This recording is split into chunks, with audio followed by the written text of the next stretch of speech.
Bring pants. I know at least 50% of you watching this video have bought the Frog Togs ultralight rain suit, and you're probably going to bring the top layer, and you're thinking, it's Tahoe, June, July, August. I don't need a full rain suit because it's not going to even rain. But you don't bring rain pants for rain. You bring it for the mosquitoes. On the west section of the hike, and on the 9 days I hiked the Tahoe Rim Trail, for 4 of them I was in an absolute misery because of how many mosquitoes were attacking my legs because all I brought was shorts. Bring the 4 ounces, 5 ounces, I don't care how much it is, bring pants of some kind. Okay, now with that out of the way, we can get into the actual gear list. I just want to make it very clear to all you ultralight hikers to bring pants. But I just spent 9 days on the Tahoe Rim Trail, and I want to bring you guys along to show you exactly what I brought, what I wouldn't bring next time, what I would bring next time, like pants. Just so I could show you kind of a little idea on how my trip went. So first is the actual pack itself, which is the Granite Gear Crown 2 60-liter pack. You don't need a 60-liter pack for the Tahoe Rim Trail, but it was really more of a budgetary thing because it's a very cheap pack for how light it is, and it had all the things I want. What I really like about the pack is this brain. The rest of your stuff is there, and then you have this nice little, basically, stuff sack to keep all of the little things. I've got my portable charger, which is the U-Green 20,000 milliamp portable charger. This lasted me 6 days before I got to Tahoe City.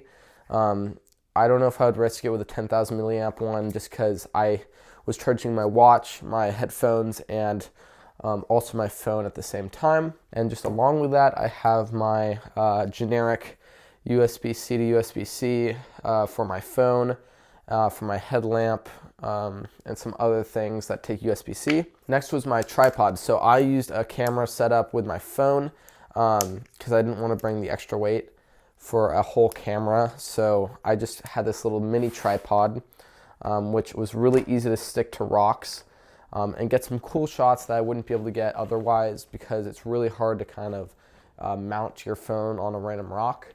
And I really liked how small and just easy to use this thing was. It's just a screw-off mount. Next for my headlamp is the popular choice of the Nightcore Ultralight 25. There's really nothing bad to say about this thing. Once you kind of set the strings correctly, it fits your head really well. It lasts for a whole night of hiking, and it has USB-C, which is really convenient for my charging system. Also, it's one of the brightest lights I've ever owned. It's brighter than almost all my flashlights in my home, and it has the red light feature too. So there's really nothing more I could ask for. It's kind of random order, but I kind of just like to throw things in there, and I know where everything is anyways. But next I have some patches for my tent, and then some more miscellaneous stuff like my permit. I had a paper version just in case my phone died, and then also some patches for my sleeping pad and anything else I might need to patch. Probably my favorite piece of gear is the Canuck 2-liter water bag. It makes filling up water so much easier. You can use the Sawyer ones that come with the Sawyer Squeeze, but they're such a pain, and this is just a tiny bit heavier, and it's really easy just to pull off and just scoop it in. Along with that is obviously the Sawyer Squeeze. I actually had a lot of issues with Sawyer Squeeze because it dried out. I don't think it froze because it wasn't cold enough, but my even with back flushing, my rate went down completely. It took me probably 20 minutes to fill up my water, so it was like 5 minutes per liter. It was just terrible. I'm gonna try to fix this in a separate video. I'll see if I can completely back flush it. This is such a random order, but next is my spork. It's just a Tito titanium long handle spork. Hygiene, I have a couple items. Toothbrush, lighter for some reason. I just wanted a waterproof bag, so that's why it's in here. Toothpaste. I actually did bring deodorant for this trip just because it's such a small trail that I didn't want to stink that much. And then finally, an extra water bottle cap for my smart water bottle. Finally, this is the insect repellent I bought in Tahoe City after getting mauled because I went clockwise. So I got mauled through desolation, and then when I got to Tahoe City, I had to resupply with some insect repellent. And the last thing in the brain, I believe, is just I brought the Sawyer syringe, which actually didn't help that much because I wasn't able to back flush it fully.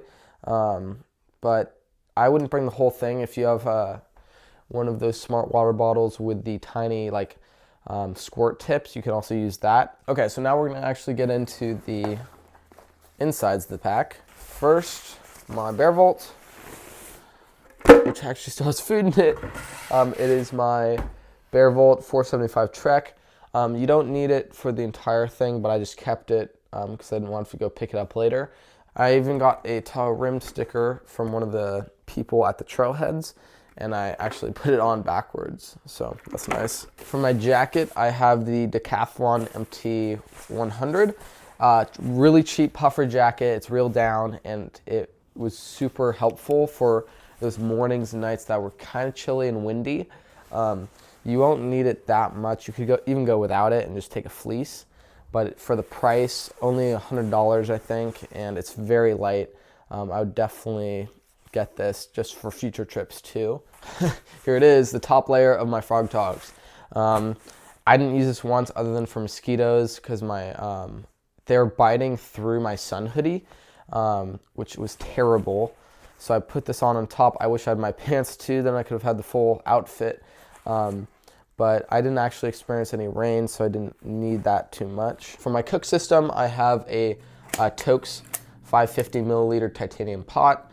It's a really popular option. And I got this because it all fits into here, which is just my fuel canister, and then the BRS 3000T, I believe, which is the tiniest stove you'll find on the market. It fits in my palm.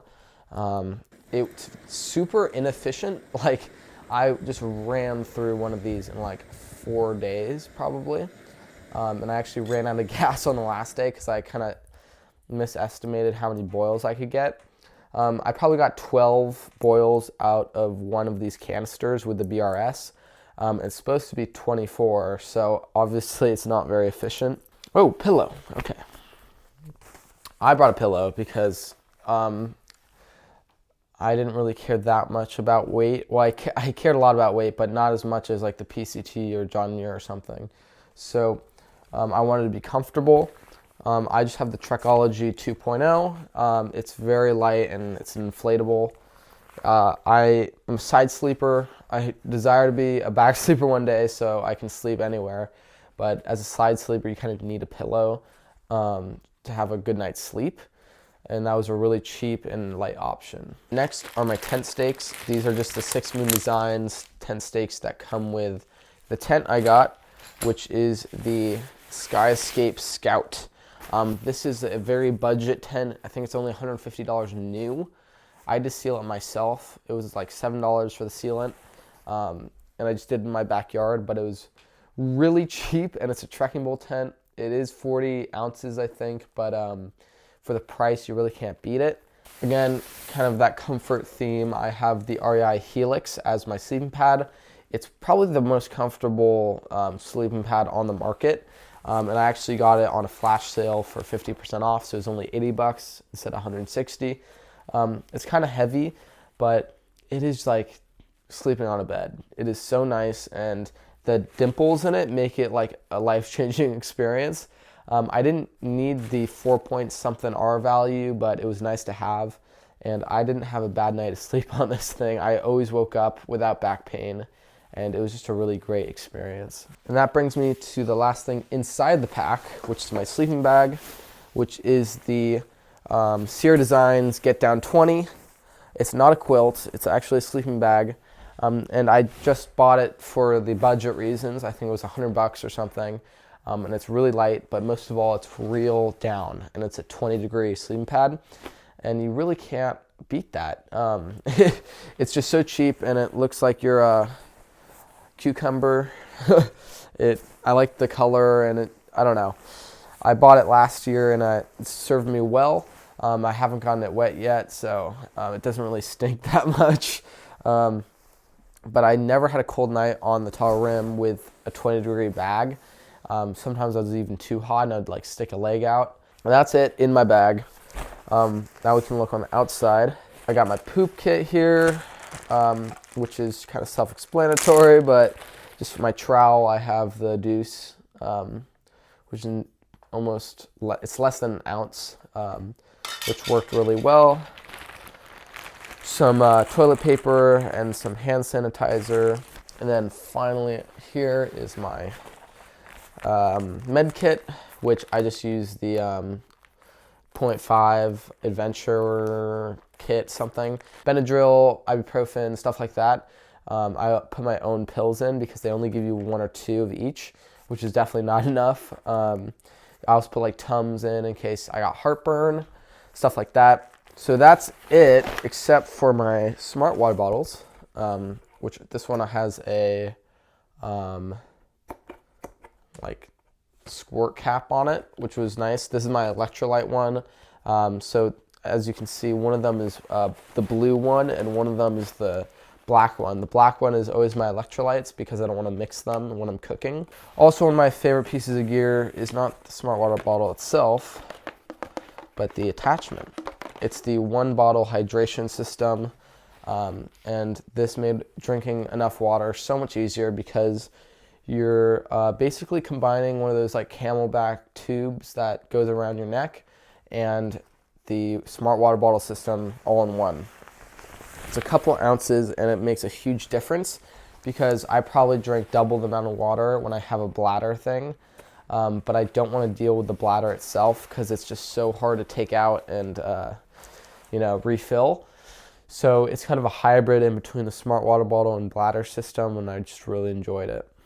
Obviously, if I had more money, I would buy lighter things. But for the Tahoe Rim, it's really nice because it's only like 8 to 12 days, so you really don't need to pack that lightly. I think that's it. Don't overcomplicate the Tahoe Rim Trail.